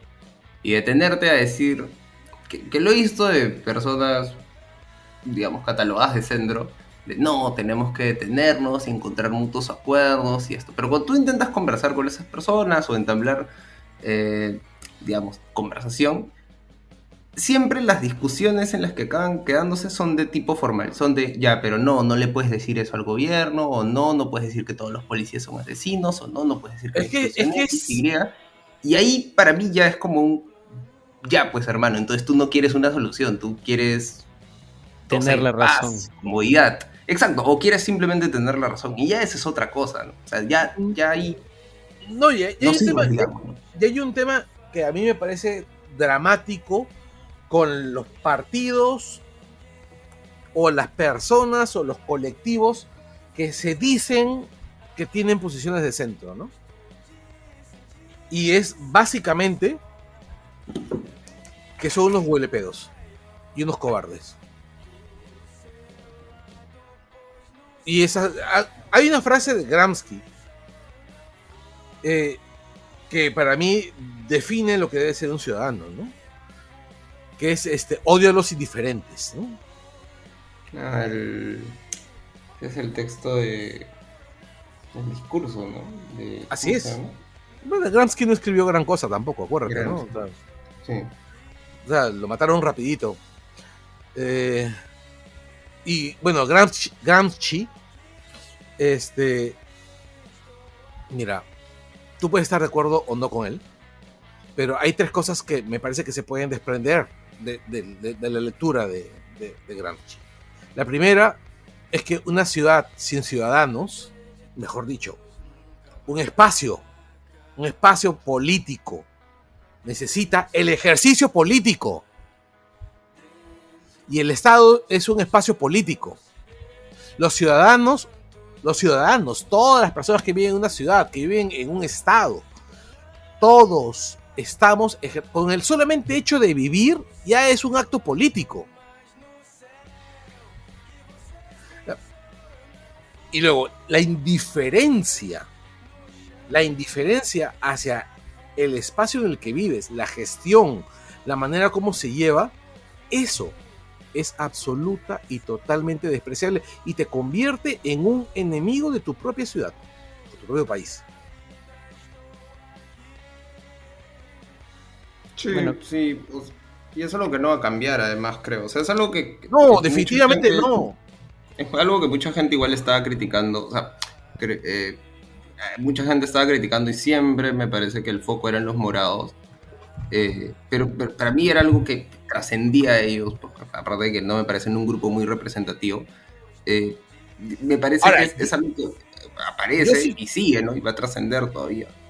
Yo sí creo, y te lo digo, yo sí le pongo mucha responsabilidad a los morados. ¿Eh? ¿Y por qué? Porque los morados han trabajado durante mucho tiempo en arrogarse una posición de superioridad moral, ¿ya? Sobre todas estas discusiones, y ha hecho que mucha gente que no se considera a sí misma morada, que no está de acuerdo con el Partido Morado, pero sin embargo sí está a favor de posiciones supuestamente de centro, como las de ellos, que empiezan a jugar con las mismas posiciones y con la misma actitud, y al final tenemos gente como los tantos casos que estamos teniendo en este momento, ¿no? O sea, el problema con el Partido Morado, y esto lo hemos visto durante la gestión de Sagasti, ¿no? El problema del Partido Morado y del centro peruano es el hecho de que han predominado la discusión sobre la acción. Por ejemplo, Carlos, ¿no? O sea, los morados pueden darnos toda la cólera del mundo y con justas razones, pero su alcance sigue siendo 2%. O sea, todo lo que déjame terminar. Mi punto es, por ejemplo, en el caso de la gestión de Sagasti, cuando hablaron de reforma policial y no se hizo nada, y las causas, y lo que estamos viviendo en este momento tiene origen en que no hubo reforma, porque se quedaron en la discusión y no en la acción. Y la gente que está siguiendo ese mismo discurso, a pesar que no se llamen a sí mismos morados, que digan, yo quiero estar en el medio porque todo lo demás me parece extremo, pucha, es definirte te parece extremo. Tomar pero una es un discurso previo a los morados. De hecho, por ese discurso es que nacen los morados. No es que por los morados hay más gente así. Es al revés. Había gente así, se funda el Partido Morado y ya vemos que en realidad su alcance no es mucho. O sea, la gente que no se define a sí misma, en realidad no es tanta como creemos. La gente que no se define a sí misma y que tiene pensamientos de derecha son muchísimas más que la gente que no se define a sí misma y que realmente no sabe qué es lo que está haciendo. Eso que dices ahora último sí es cierto. O sea, yo creo que ahí hay dos cosas que distinguir, ¿no? Uno, sí entiendo lo que dice Carlos, porque, a ver, el centro no lo han inventado los morados. Eso todos, creo que los tres estamos de acuerdo. Lo que sí es cierto es que, y en eso le doy la razón a Carlos, es que los morados lo que han hecho es, y es cierto lo que han hecho durante años, es han asociado la figura de centro con ellos. Y la figura de centro además con una figura de superioridad moral, porque el centro es colocarte entre dos extremos y, digamos, esa es la figura que le dan ellos, ¿no? Colocarte entre dos extremos, que serían izquierda-derecha, y tomar una decisión por el bien del país. Ese es, digamos, en esencia lo que representa ser morado. Y eso, y para ellos, eso es también ser de centro. Eso es una cosa. Lo segundo, obviamente, los morados no tienen alcance simplemente, o sea, no pasan de redes sociales digamos, a algo concreto como partido político. En ese sentido es un fracaso de partido. Pero y con eso creo que, digamos, ahí habría que cerrar esa discusión. O sea, otra cosa, por ejemplo, también es que, sí es cierto, hay mucha más gente que a partir, no sé si lo de Castillo, no sé si lo de Kuczynski, no sé si lo de Vizcarra, no sé si la pandemia, pero hay mucha más gente que ha decidido posicionarse. Yo, por ejemplo, ahí a quien le echaría más responsabilidad, por ejemplo, es a Willax, al comercio, a ese tipo de medios de comunicación, porque son los que de alguna u otra forma han empezado como que a empujar a gente, y han habido momentos claves, ya sea la pandemia, ya sea Kuczynski, Vizcarra, lo que sea, que ha empezado gente que, y creo que todos lo conocemos, gente que tú no sabías qué posición política era, tú pensabas, bueno, en fin, o sea, nunca se decían de izquierda o de derecha, pero que de la nada, tras esas situaciones claves, de la nada los veías apoyando las marchas antivacunas, apoyando la vacancia con Castillo, apoyando que Vizcarra era un genocida, y ese tipo de cosas. Por ejemplo, hoy sí veo mucha más gente que yo no sabía que lo eran, que es de derecha, a gente que está con el discurso de centro, ¿no? O sea, yo siento que la gente que está con el discurso de centro es muy reducida en redes sociales, que tienen quizás un montón de seguidores, sí es cierto. Pero la gente que a mí más me da miedo es la gente que ahora se autodenomina derecha y que es con la que nosotros nos encontramos a diario, que es como dice Carlos, la gente con la que tú puedes pasearte por el parque, la gente con la que te encontrabas en la panadería, la gente, y eso, por ejemplo, a mí me asusta. Me asusta un nivel que yo no sabía que podía sentir de una persona que, si supiera como yo pienso, probablemente me metería preso. Digamos, no diría, no, a este, si sabes que lo detienes o lo matas o le disparas, ¿no? Y esa vaina a mí me da súper miedo. Lo que pasa Mucho miedo, además. es que el contexto ha radicalizado a la gente. De hecho, No. o sea, para que no digan que solo lo rajamos de la derecha, o sea, ahí tenemos a los true izquierda que, o sea, Bueno, sí. defienden cualquier cosa que sea lo que ellos en su mente han creado como lo que es la verdadera izquierda. Entonces, o sea, al final lo que se están generando son discursos extremos, pero no estamos hablando de, los extremos son lo mismo. No, o sea... Lo que pasa es que la estupidez también puede ser extrema, ¿no? Y yo me pongo a pensar, este discurso, y este discurso que me parece súper interesante cómo lo manejaron, que es cuando comenzaron a hablar acerca de que Castillo había sido drogado para que lea su mensaje de disolución del Congreso. Sí. Ya, recuerdan que, no sé si ustedes, si se lo dije a ustedes, pero yo les dije, esto es una estrategia para limpiar a Castillo frente a la gente que sí le va a creer. Y durante las primeras 2 semanas, el discurso de la gente que estaba protestando era ese, que habían drogado a Castillo. No sé si lo recuerdan. Sí. O sea, que era, además, no solamente que lo habían drogado, que esa era una clave, sino también la otra era que alguien lo había aconsejado mal o le había entendido una trampa adentro, no me estoy refiriendo al Congreso, etcétera, no, sino que alguien le había dado un mal consejo, que el ministro de Defensa X, que el ministro tal, del Interior, lo que fuera. No, y le estaban echando la culpa a, ¿cómo se llama? A esta chica que estaba dentro del Congreso, de su gabinete. ¿Betsy Chávez? A Betsy Chávez. No, le echaron la culpa a todos excepto a él. Exactamente, y hay un montón de gente pues en redes sociales, sobre todo fuera del Perú, ¿no?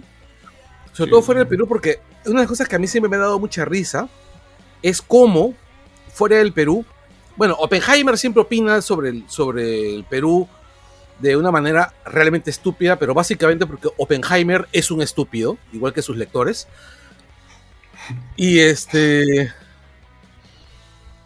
Y bueno, pero también la izquierda internacional, o sea, yo leo a un montón de mocosos de izquierda internacional. He tenido que conversar con uno hace no mucho, además, que la verdad tienen un montón de visiones súper peregrinas sobre lo que ha pasado en el Perú con el tema de Castillo. Y estoy convencido de que este huevas tristes solamente ha leído 4 o 5 noticias y 10 mensajes de su grupo de Facebook de tu izquierda latinoamericana, y está más enterado de lo que pasa en el Perú que yo, que monitoreo toda esa mierda para enviar informes al extranjero todos los días. Sí. O sea, ¿Entiendes? O sea, a lo que voy es que yo lo miro y le digo, pero man, en serio, o sea, tú no me puedes decir que conoces más lo que está pasando frente a mi cara que yo que lo estoy viendo y lo estoy reporteando.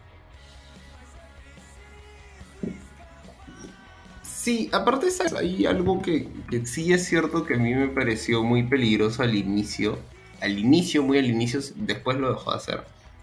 Es cuando Castillo empezó a enviar estos mensajes cuando ya había sido detenido. O sea, yo siento que incluso si le negamos a Castillo la relevancia, yo siento que hay allí una irresponsabilidad de un político que nunca fue responsable realmente digamos, con lo que se le fue encargado, la responsabilidad de ser el primer presidente digamos, que venía digamos, del área rural, del Perú, etcétera, digamos, con todas las responsabilidades y toda la carga que él tenía. O sea, para mí, No, lo peor que hizo Castillo en todo su gobierno fueron esas cartas. O sea, esas cartas para mí fue como una suerte de, ya, ok, ya la habías cagado durante todo tu gobierno, ya la habías cagado así, intentando hacer un golpe. Ya, pero eso fue como ya lo último que decía, no, pero bueno, o sea, eso ya es lo peor que podrías haber hecho. O sea, era cerrarte y entrar a un nivel de alangarcismo que yo no pensaba, por ejemplo, que alguien más lo podría hacer. O sea, que esta suerte de, no, yo estaba bien, y etcétera, y el pueblo salgan a protestar porque me están encerrando y firmaba como presidente. O sea, por ejemplo, yo siento que eso es lo que llegó afuera, por ejemplo. Me acuerdo que gente de España, por ejemplo, salía a decir, no, que han detenido ilegalmente el presidente Castillo y Dina por eso está mal. Y no, o sea, eso no tenía nada que ver. O sea, tú puedes condenarlo de Castillo con toda la fuerza del mundo y aún así estar en contra de lo de Dina. O sea, esa posición yo nunca entendí, por ejemplo, por qué la izquierda se demoró tanto en asumirla, tanto en decir, o sea, tanto en andar como con cuidadito diciendo, oye, lo que hizo Castillo está mal y lo que está haciendo Dina está mal también. O sea, porque Dina lo haga mal no quiere decir que lo que Castillo está haciendo bien, etc. O sea, como que esa suerte de tener sobre cuidado, de sobre reaccionar sobre cosas que no deberían estar en cuestionamiento para nosotros, es algo que, por ejemplo, a mí me parece que fue una pérdida de tiempo total. O sea, fue estúpido incluso. O sea, es Bueno, algo es que es el maniqueísmo, pues, ¿no? Es súper peligroso en la política peruana, ¿no? Porque, bueno, hay unas cosas que yo me he dado cuenta, es que nuestra política es muy primariosa siempre, ¿no? O sea, nuestros políticos se comportan siempre como niños, ¿no? Y como niños victimistas, ¿no? Es que no tenemos instituciones, pues, Carlos. Exactamente, no tenemos instituciones y ese es otro detalle del que tendríamos que hablar. Y es en realidad lo han tocado en cierto modo a lo largo de todo este sí, punto, pero digo, en este mes, condénsalo.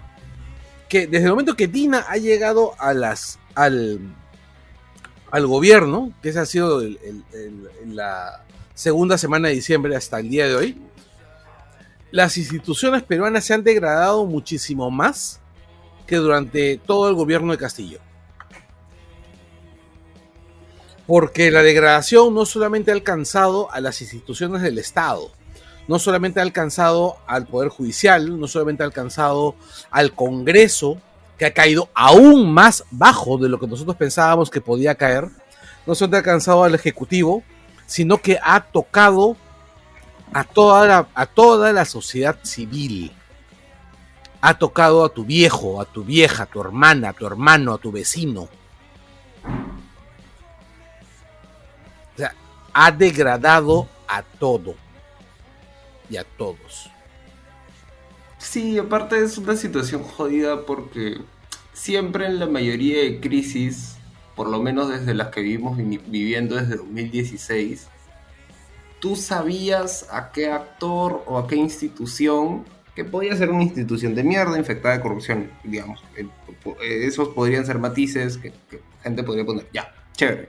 Pero tú sabías a qué institución le correspondía un poco como que la salida, ¿no? Cuando pasó lo de Kuczynski, le correspondía al pueblo, digamos. Por eso salió la gente de no, Cuando pasó lo de Vizcarra, le correspondía al Congreso, y así, o al Tribunal Constitucional, o cuando pasó lo de la pandemia, y bla, bla, bla. Y así empezó, y así había como una suerte, me parece, de entendimiento dentro de la sociedad civil y dentro de las instituciones y dentro del gobierno de, ok, nunca va a haber una situación en la que no exista un actor dispuesto a solucionarlo o en quien digamos, se coloque la responsabilidad para sacarnos de este embrollo, ¿no? Los intelectuales, lo que quiera. Esta es la única situación donde yo he visto que no existe eso, no solamente por falta de, digamos, por falta de ganas, es decir, yo siento que la fiscalía no tiene ganas de investigar al gobierno o de investigar los crímenes del gobierno. Yo siento que el gobierno, obviamente, no tiene ganas de salir de ahí. El Congreso tampoco tiene ganas de meterse con ellos. Y por ejemplo, el único actor que en teoría siempre se mantenía puro de eso, que era la movilización civil, la sociedad civil, siento que todavía no termina de encontrar un punto de encuentro en, ok, ¿y cómo es la forma en la que tenemos que sacar a Dina? O cómo es la forma en la que sigue, digamos, ¿no? Que, por ejemplo, siento que después de un mes es lo que principalmente a mí me demuestra lo de la degradación de la institucionalidad, que es una suerte, en serio ahorita, y digo ahorita 13 de febrero, como podríamos haberlo dicho ahorita 13 de enero o lo que fuera, ¿en serio ahorita te parece que Williams digamos, o quien venga del Congreso, de alguna u otra forma, ¿te parece una amenaza tan grande que Dina vale la pena que siga cada minuto que está en el gobierno? Es como una suerte de, no, es que va a venir Williams y cómo vas a sacar a Dina, es como que, o sea, no importa ya, hasta cierto punto, o sea, y le entiendo, yo siento que es una crítica válida y que es un punto válido, es un pero válido, o sea, a mí Williams sí me parece una mucho peor opción que Dina en este momento, pero ¿sabes? Ahora sí. Sí. Ahora 13 de febrero. Yo no sé si hace un mes lo era, porque hace un mes Dina no hubiera estado tanto tiempo para atornillarse ni legitimarse. ¿Entiendes? No, y aparte que la búsqueda de legitimidad de Dina, lo único que ha logrado es deslegitimarla, ¿no? Sí. Pero Williams también ha demostrado en todo este periodo que es un tipo infecto, ¿no? Bueno, no hay nada que esperar del Congreso, ¿no? Y de nadie de los que están en el Congreso. La única opción que me parece peor que Williams es Montoya. Lo único que podemos esperar del Congreso son teorías de la conspiración de cómo Puno ya está anexado a Bolivia. Qué sarta de imbéciles son, ¿no? Ahí lo que estás diciendo, Carlos, por ejemplo, a mí, Montoya, tipo, yo siento que esta es una declaración que me duele decirlo, Montoya nunca me ha parecido una mala alternativa, o nunca me ha parecido una mala persona. Aparte que nunca va a salir, ya, partamos de eso. Nunca lo van a elegir. Ya, sí. Partamos de eso antes de lo que voy a decir. Pero es un político que, a diferencia de la mayoría que he visto del Congreso, siempre me ha sorprendido eso. De hecho, él es un pata que las cosas que te las dicen nunca las ha edulcorado, ni lo he visto como que caletear alguna de las posiciones que tiene, a diferencia de Williams, que siempre ha sido un poquito más delicado, si quieres, con las cojudeces y las posiciones idiotas que toma. Mientras que Montoya siempre ha sido un huevón que, tipo, si el pata te dice, no, sí, este ruco, te lo dice. Y, por ejemplo, en ese sentido siento que es una persona que en el gobierno no dura nada precisamente por eso. Ahorita en esta situación, quizás sí. Ahorita quizás sí, porque estás en una posición donde el ejército te va a apoyar, la policía también te va a apoyar, la prensa te va a apoyar. Pero yo siento que en el momento en el que la discusión se empezó a dar... Mira, yo creo te soy bien franco, Diego. Yo creo que ahorita elegimos a Pol Pot. O sea, el Congreso pone a Pol Pot en la presidencia y el Congreso lo va a blindar y la prensa lo va a blindar y tu vecino facho lo va a blindar. ¿Entiendes? Ahorita en la situación en la que estamos, sí. O sea, y en septiembre del año pasado también, y en julio del año pasado también. Ya, yo creo que no. Yo estoy convencido de que sí. O sea, yo estoy convencido de que ahorita el único deseo del gobierno, cuando digo gobierno digo parlamento, porque nos hemos convertido en una democracia parlamentaria, ¿no? Una democracia entre comillas parlamentaria.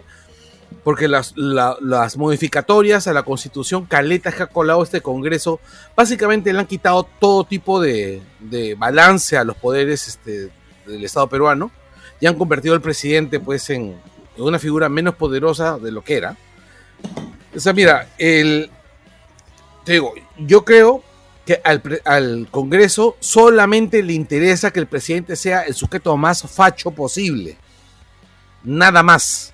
Es lo único que quiere y es por eso pues que van a buscar facilitar la presidencia de Porky, ¿no? Y estoy convencido de eso. Y acá es la parte donde nos preguntamos, ¿hay futuro? ¿Cuál No. es el futuro? ¿Qué es lo que se viene? Bueno, la verdad, yo hace un par de días estuve viendo esas noticias sobre los ovnis en Estados Unidos, con esperanza, ¿no? Con la esperanza de que vinieran los marcianos y destruyeran todo el puto país de una vez. Ya, o sea, para que fuese el final de 100 años de soledad. Para que todo el Perú es Macondo, weón. Y no merece otra oportunidad sobre la faz de la Tierra.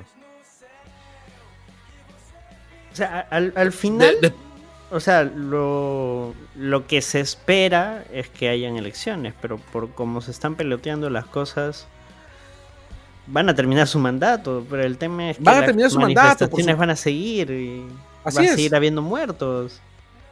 Sí. O sea, al menos a corto plazo no veo nada que me diga, bueno, podemos esperar a que pase esto. Yo ya no sé. Ya, y yo qué te diría podemos algo que es esperar. más triste, ¿eh? O sea, yo en una posición en la que rara vez estoy de pesimista, yo siento que llega algo más jodido, que es, no es solamente que, o sea, yo sí creo que probablemente se van a pelotear. Yo tenía claro más o menos cuánto pasó cuando ingresó Boluarte y salió todo esto de las nuevas elecciones. Yo dije, es bien difícil que el Congreso lo logre, o sea, y sigo pensando lo mismo. O sea, cualquier persona que siguió el Congreso, incluso con lo de las vacancias con Castillo, tú te das cuenta que el Congreso quería vacar a Castillo, no podía, pero quería, ¿me entiendes? Exacto.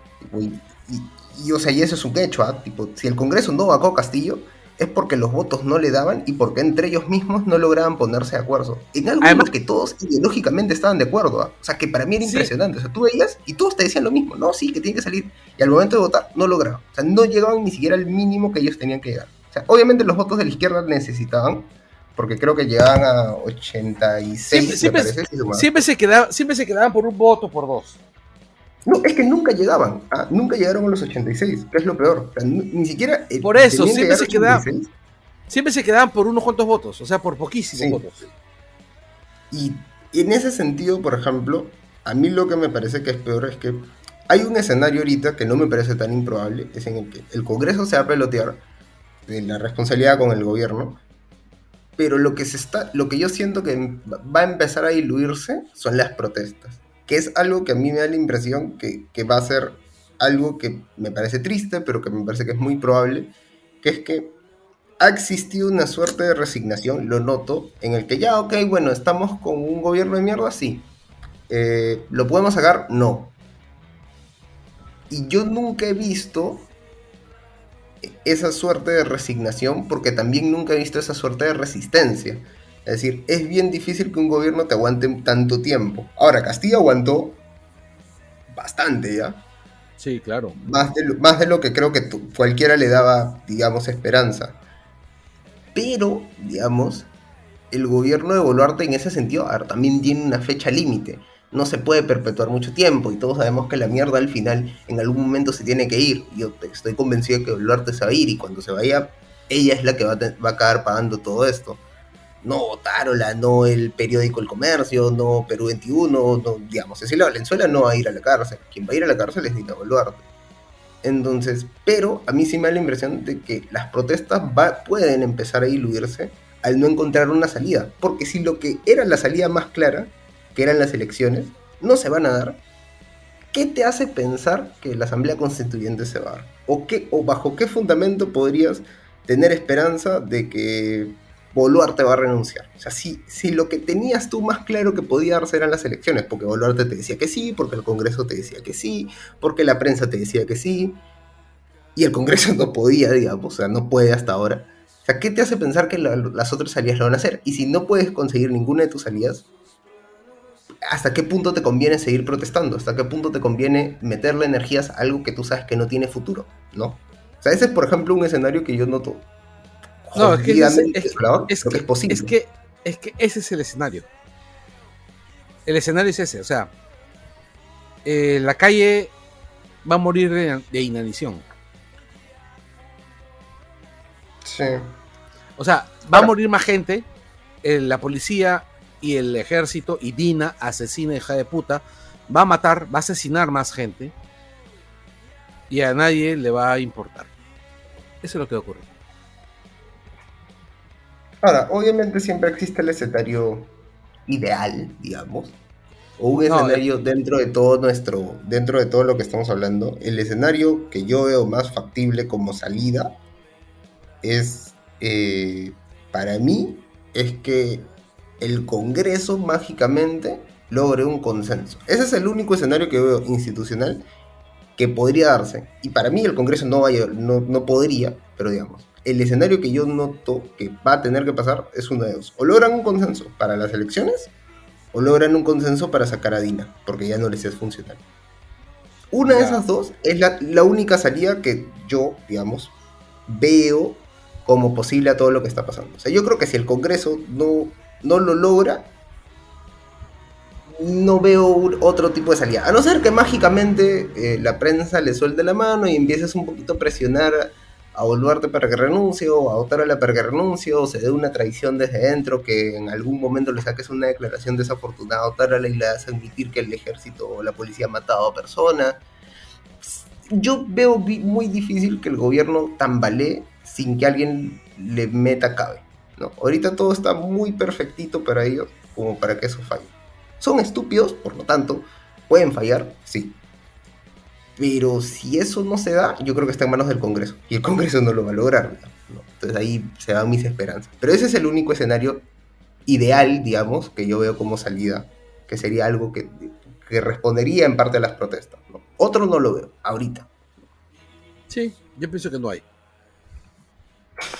Bueno, yo quiero Sí, creer claro. en la primera opción de Diego, que es que se alineen Congreso, ¿no? para hacer elecciones. Porque desde que el fujimorismo está de acuerdo con eso, es porque ya algo se ha conversado ahí. Ya algo hay. Ya hay por lo Yo te menos un diría, indicio. yo te diría algo ahí que sí es algo que creo que mucha gente todavía tiene del 2016 como rezado del 2016. Es que creo que al fujimorismo se le ha dado más fuerza política o responsabilidad política casi paternal de la que realmente tiene. No Sí, sé también si, pienso. o sea, yo sí pienso que existe esta noción de que si Fuerza Popular dice A, Renovación Popular, Avanza País, Acción Popular y X grupo, ahorita no me acuerdo cuántos más hay, en el Congreso van a decir sí. Cuando en realidad lo que ha pasado, y pasó probablemente a mitad de 2020, pero en realidad también pasó aquí en 2021, es que cuando Keiko pierde las elecciones que no debió perder, digamos, a estas que ya no podías perder, digamos, que estabas frente a Castillo, con toda la gente apoyándote, la derecha un poco, ya ahí sí ya terminó de soltarle la mano, y las propias fuerzas que de alguna u otra forma están ahí con el fujimorismo, han entendido de que no lo necesitan. Entonces, Renovación Popular, Avanza País, Acción Popular, ya no son fuerzas a las cuales el fujimorismo les parezca relevante. O sea, sí necesitan sus votos, sí. Sí son una derecha que intenta parecer ilustrada como una no guerra, que intentan articularte un discurso y, entre comillas, ser los de centro dentro de la derecha, sí. Pero su posición ya no es relevante, ya no es una fuerza a la que uno siga. Tanto porque no tienen los votos como porque no tienen el respaldo de la gente. Y hasta que ese respaldo no se vuelva a generar en una elección, que obviamente siempre podía pasar, o sea, mañana hay elecciones y de repente el fujimorismo te mete 50 congresistas, obviamente puede pasar. Yo siento que eso no va a cambiar. Entonces ahorita, por ejemplo, que el fujimorismo diga quiero más elecciones y quiero asamblea constituyente, es tan o más relevante como que lo diga Sigrid Bazán. Así de relevante es para la derecha. O sea, a ese nivel de relevancia en el Congreso. O sea, porque No no suma. siento que hayan perdido tanto poder. O sea, Fuerza Popular sigue siendo uno de los partidos con mayor jale, sobre todo en el norte del Perú. De hecho, sus congresistas son de los que hacen actualmente más bulla también en el Congreso. O sea, no digo que si ellos dicen A, toda la derecha va a decir sí, pero sí me da la sensación de que si ellos ahorita están planteando algo, es porque de un modo u otro no se están lanzando un piscinazo, pues con alguien ya deben de haber conversado. No es que dijeron, ya, pues vamos a apoyar el adelanto de elecciones porque sí, porque es cool, porque eso nos va a hacer quedar bien. No, pues ni cagando, así nunca ha trabajado Fuerza Popular de esa manera. Cuando Fuerza Yo Popular te diría propone que sí, algo, no, ya ha habido casos, o sea, cuando Fuerza Popular propone algo, luego sale los audios, los chats de con quién ya habían conversado, que bueno, en el pasado se han filtrado porque sí, o sea, sí están rodeados de pura bestia. Pero, o sea, demuestra que cada vez que plantean algo es porque ya vienen conversando. Y bueno, así funciona. En realidad, alguna vez Susel lo dijo, ¿no? O sea, cuando en el Congreso alguien plantea algo es porque ya tiene un pedazo asegurado de lo que está planteando. O sea, el Congreso funciona así, o sea, tienes que tener tus tentáculos, que estos sean más o menos efectivos, eso sí va a depender de cómo te has estado yendo, pero tus contactos no los pierdes.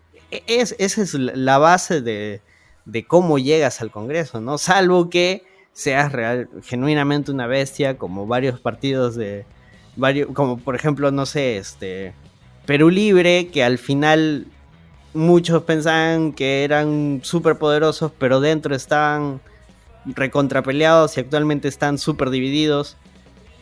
Ahí sí yo te creería, no, puta, estos jóvenes literalmente se están mandando un piscinazo, porque ya lo han hecho antes, o sea, proponiendo cosas que al final nadie les iba a apoyar, pero lo hacían porque ¿no? En cambio, Fuerza Popular tiene ya un histórico de que cada vez que plantea algo es porque ya lo viene manejando, ¿no? Sea de repente les liga o de repente no, eso ya va a depender de otros factores.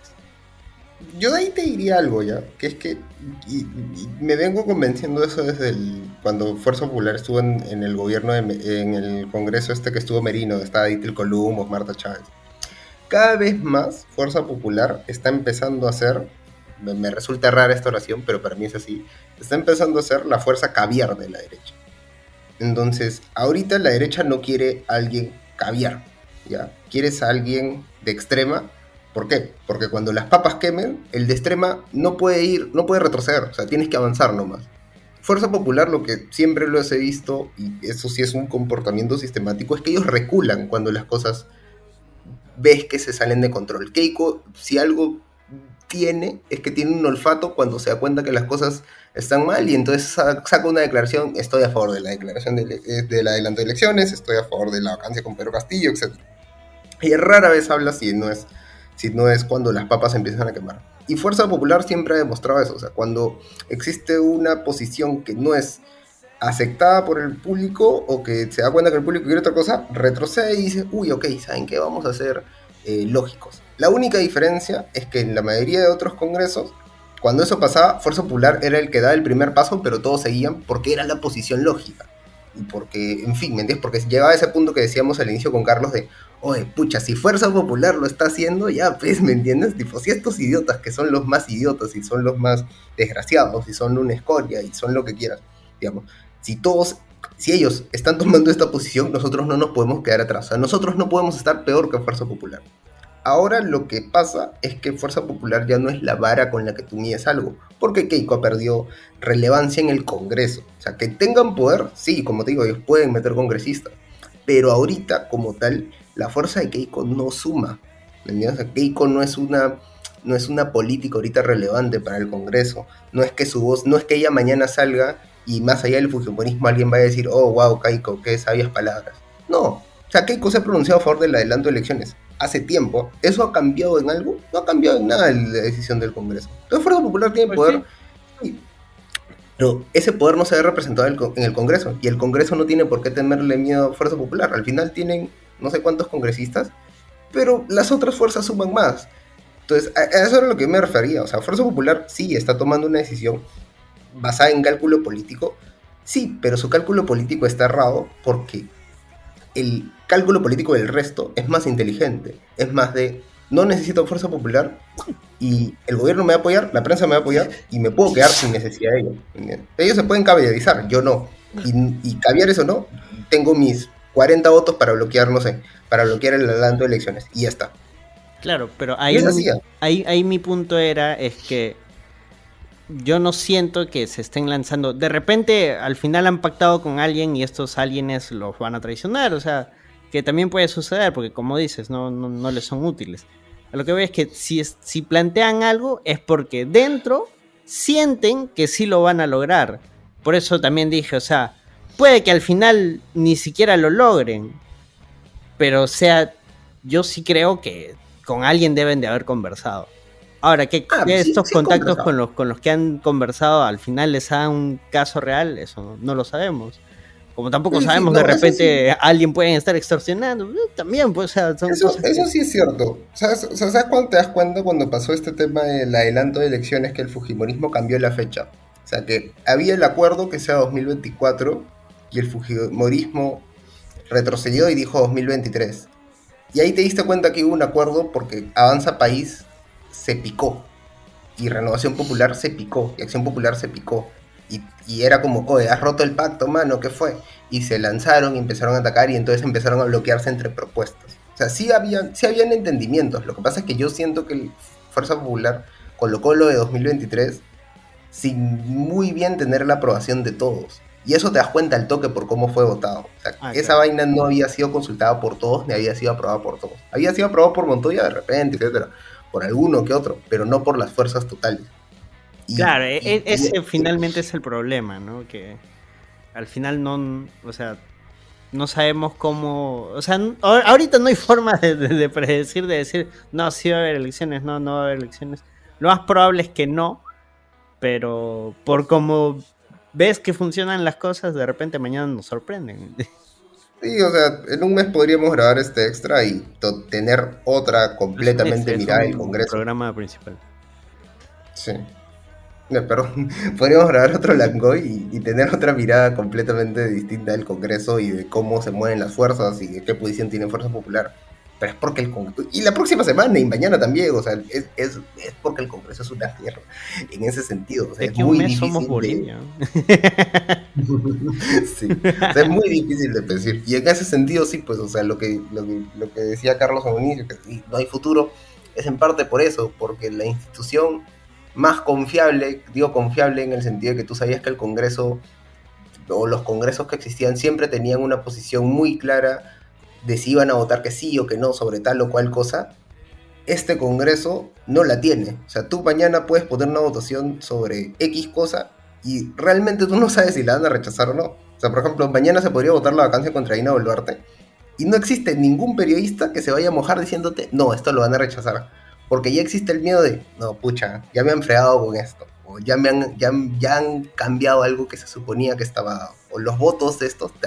Y eso, por ejemplo, es algo pues que hasta cierto punto es paja desde el punto de vista de quienes seguimos el Congreso. Pero desde el punto de vista de país es una mierda. Es horrible es tener la institución más cagada de la forma más cagada posible en el momento más cagado posible. Y en ese sentido, sí, pues no tienes futuro. O sea, si esa institución confiable no te queda.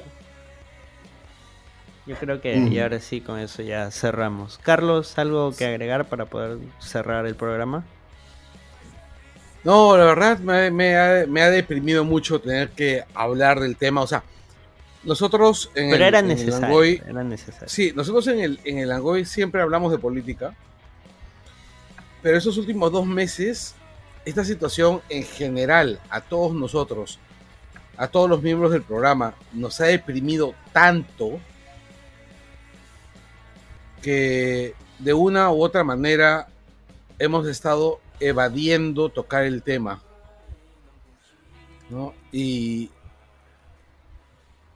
bueno, no nos sentimos muy bien, ¿no? O sea, aparte que ha sido difícil coordinar, o sea, aun cuando hemos tenido las ganas de hablarlo, han sido días donde definitivamente no se podía grabar porque o estábamos con chamba o con diversas cosas. O sea, en realidad ha sido complicado, como ya mencionamos al inicio, grabar en enero, febrero y hasta marzo incluso es bien difícil.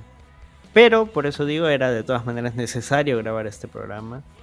Ojalá que luego de grabar este programa no suceda algo peor, porque la última vez que grabamos fue con lo de Castilla y dijimos, no creemos que la cosa se ponga peor, y puta, y todo se fue al cacho. Puta madre, sí. No, No, la de hecho, única seguridad que tenemos es que se puede poner peor, ¿no? actualmente sí, es la única seguridad que tenemos, ¿no? O sea, Sí. es terrible, o sea, porque ¿tú te acuerdas cómo se llamaba este libro, Perú, Problema y Posibilidad? El de Basadre, sí. O sea, Perú ahora es un país en problemas y sin posibilidades. O con posibilidades de ser un problema aún mayor. Sí, o sea, es terrible, o sea, es la verdad. Yo todos los días tengo que hablar sobre eso en la chamba, ¿ya? Y no hay día en que no termine esa reunión más deprimido que la mierda. Bueno, ahora sí nos vamos. Muchas gracias por haber llegado hasta acá. Compartan este programa. Si son gente que ha estado saliendo a manifestarse o que sigue saliendo, pues muchas gracias por su aporte a la ciudad, al país. Síganlo haciendo. O si ya no pueden, pues igual, muchas gracias. Compartan este programa. Gracias Diego, gracias Carlos. Y con nosotros será hasta la próxima ocasión. Cuídense, chau chau.